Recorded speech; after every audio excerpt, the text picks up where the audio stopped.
Good morning everyone welcome back to our another new vlog. তোমরা সবাই কেমন আছো? আশা করি খুব ভালো আছো। সকাল সকাল কিন্তু আমরা আজকে গুরু পূর্ণিমার দিনে বাড়িতে পুজো আছে বলে একদম রেডি হয়ে গেছি। রান্না বান্না সব কিছু কাজের তোড়জোড় শুরু করে দিয়েছি। সবাই আসাও শুরু করে দিয়েছে। রাজা চলে এসছে, সাথে চলে এসছে মামা আর নতুন মামি। আর মামার বাড়ি থেকে দিদা কিছু না কিছু পাঠায় সব সময়। তো আজকেও পাঠিয়েছে দুখানা বড় বড় কাঁঠাল, যেটা ওদের আনতে ভীষণই কষ্ট হয়েছে। অতটা দূর থেকে দুটো বড় বড় কাঁঠাল।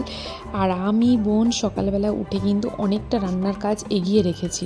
মানে টমেটো পেস্ট করা, আদা বাটা, কাঁচা লঙ্কা বাটা, চালমগজ, কাজু এইগুলো বেটে রাখা। তো আর নিরামিষ দিনের রান্না বলতে তো আদা, জিরে, কাঁচা লঙ্কা এইগুলো হলেই হয়ে যায়, বেশি খুব একটা কিছু লাগে না। আর আমি পোলাও রান্না করব, যেহেতু পোলাওয়ের জন্য আমি চালটাকে আগে ম্যারিনেট করে রেখে দিচ্ছি। আমি ফুড কালার ইউজ করছি না পোলাওতে। হলুদ, নুন, আদা বাটা আর ঘি, নুন, চিনি এগুলো দিয়ে চালটাকে সুন্দর করে মাখিয়ে রেখে দিচ্ছি। যখন বসাবো আর আগে থাকতে রান্নাগুলো সেরে নিচ্ছি, কারণ পুজো শুরু হলে সবাইকে পুজোর ওখানেই চলে যেতে হবে। তো সবাই মিলে পুজো দেখবো, ওই জন্য রান্নার কাজটা একটু এগিয়ে রাখছি বোন আর আমি মিলে। প্রায় 30 জনের মতন রান্না, তো ওই জন্য সবটা একটু আগে থাকতে করে রাখছি যাতে কাজের একটু সুবিধা হয়। আর এখানে নিচে আমার মামি আর আমার হাজব্যান্ড ওরা সবাই এই কলা গাছ, দাঁড় ঘট আর কি যেটাকে বলে, সেইগুলো যে বসাতে হয় সেইগুলোর জন্য ওরা প্রিপারেশন করছে, কারণ ওইগুলো সবটা করতে হয়। আর এইদিকে গেটে একটু ফুল দিয়ে সাজানো, এইগুলো সব ওরাই করছিল। আর আমরা ওইদিকে রান্নার কাজ ফাজ করছিলাম। এখানে আলুর দমটা কষানো হচ্ছে। এখানে আমি আর ননাই প্রায় রান্নার কাজ শেষ করে ফেলেছি, মানে বেশ খানিকটা রান্না হয়ে গেছে আমাদের। ওইদিকে ননাই চানা পনিরের জন্য পনির ভেজে নিচ্ছে, আর আমি এইদিকে আলুর দম বসিয়ে নিয়েছি। আর পোলাও করব আর লুচি, এই কটাই আইটেম। আর চাটনি, পাঁপড়, মিষ্টি, ব্যাস।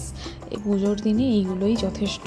পোলাওয়ের সাথে আমরা আলুর দমটাকে রেখেছি, আর চানা পনিরের সাথে লুচি, আর লাস্টে চাটনি, পাঁপড়, মিষ্টি, এইগুলোই ছিল পুজোর দিনের আইটেম। তো মোটামুটি আমরা অনেকটা রান্নার কাজ এগিয়ে নিয়েছি। আর ওনাই এখানে চানা পনিরের জন্য পনিরগুলোকে ফ্রাই করে নিয়ে একটু নুন জলে ডুবিয়ে রাখবে, তাহলে পনিরগুলো বেশ একটু ফুলবে।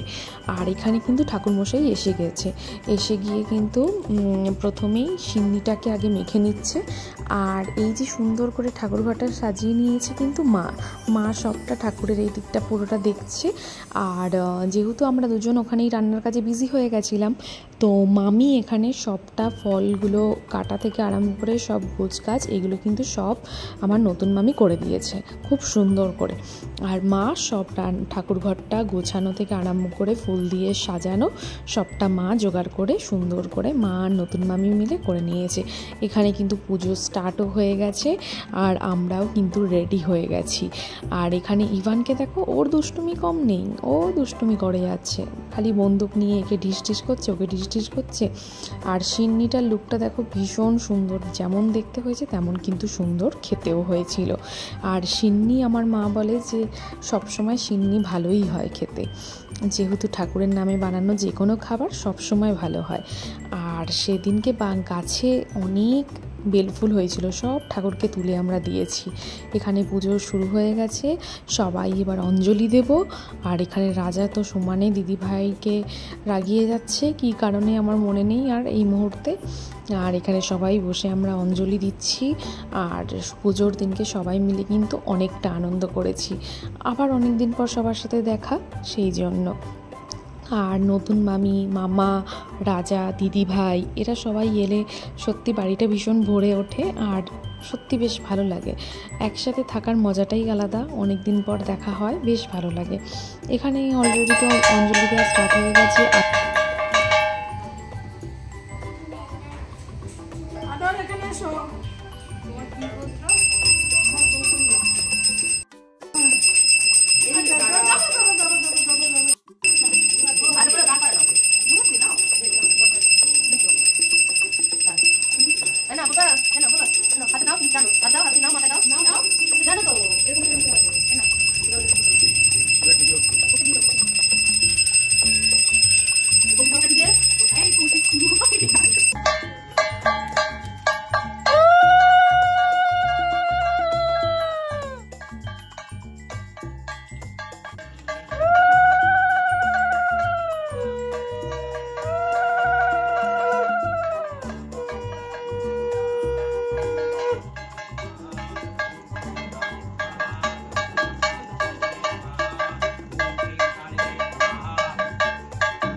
সুন্দর করে পুজোটা হলো।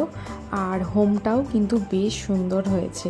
হোমটা ফার্স্টে আমরা ভেবেছিলাম যে বাইরেটাই করব, কিন্তু আমার হাজব্যান্ড, মা সবাই বললো হোম নাকি বাইরে করতে নেই, হোম সবসময় ঘরের ভেতরেই করতে হয়। তো তারপরে হোম ঘরের ভেতরেই করা হলো, মানে ঠাকুর ঘরের ভেতরেই হোমটা করা হলো। তারপরে হোমের টিপ পরিয়ে দিল সবাইকে, ঠাকুরমশাই চরণামৃত আমরা খেয়ে নিলাম। আর খুব সুন্দর করে পুজোটা কিন্তু সম্পূর্ণ হয়েছে। আর তোমরা কারা কারা তোমাদের বাড়িতে, ফ্ল্যাটে, শপে পুজো করেছো সেই দিনকে জানিও। গুরু পূর্ণিমার দিনটা কিন্তু ভীষণ সুন্দর একটা শুভ দিন, আর সেই দিনে পুজো করাও খুব ভালো। আর এখানে দেখো সমানে দিদি ভাইয়ের পেছনে লেগে যাচ্ছে। কি বলবো এই রাজাটাকে, রাজাটা এত দুষ্টু হয়েছে না। আর এখানে ইভান দেখো মিমির কোলে উঠবে বলে কত বায়না করলো, এখন ওকে নিয়ে কোলে করে ঘুরতে হবে। এইদিকে পুজো শেষ হয়ে গেছে, ঠাকুরমশাই চলে যাচ্ছেন। আমরা সবাই একে একে প্রণাম করে নিলাম ঠাকুরমশাইকে। ঠাকুরমশাই তো চলে গেলেন, পুজোটা খুব সুন্দরভাবে কমপ্লিট হলো। এইবার সবাই মিলে প্রসাদ খাওয়ার পালা, আর প্রসাদ দেওয়ারও পালা।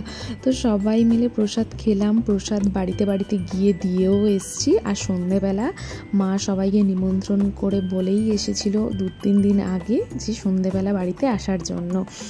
আর এখানে কিন্তু নিচে আমাদের প্রায় রান্নাবান্না কমপ্লিট। লুচিটা শুধু ভাজা করিনি, কারণ ঠান্ডা হয়ে যাবে বলে। আর দিদিভাই অনেক লেটে সবার লাস্টে এসেছিলো বলে দিদিভাই সেরকম কিছু কাজ করতে পারিনি বলে দিদিভাই বলছে তোরা সকাল থেকে অনেক কাজ করেছিস, আমাকে এবার দে, আমি লুচিগুলো ভাজি। তো দিদিভাই লুচিগুলো ভাজছিল। আর এইদিকে পোলাও আমাদের একদম কিন্তু ঝরঝরে আর সুন্দর হয়েছে। লাস্টে জাস্ট একটু ঘি অ্যাড করে দিলাম, বেশ সুন্দর হয়েছিল পোলাওটা খেতে। আর মানে রান্নাগুলো সবকটাই ভালো হয়েছিল, খুব সুন্দর। তারপরে আমরা সবাই মিলে খেতে বসলাম, সবাই রিভিউ দিয়েছিল যে ভীষণ ভালো হয়েছে রান্নাগুলো। শুনে আমার আর আমার বোনের ভীষণ ভালো লেগেছে। আর এইভাবেই আনন্দ করতে করতে পুজোর দিনটা কাটালাম। এইদিকে রাজা চলে যাচ্ছে, আমরা ওকে তবুও আটকে রেখেছি, কিন্তু নতুন মামি আর মামাকে আটকে রাখতে পারলাম না, ওরা বাড়ি যাবেই।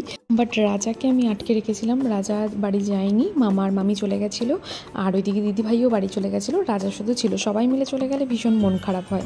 তো আজকের পুজোর ব্লগটা কেমন লাগলো অবশ্যই কমেন্ট বক্সে জানিও।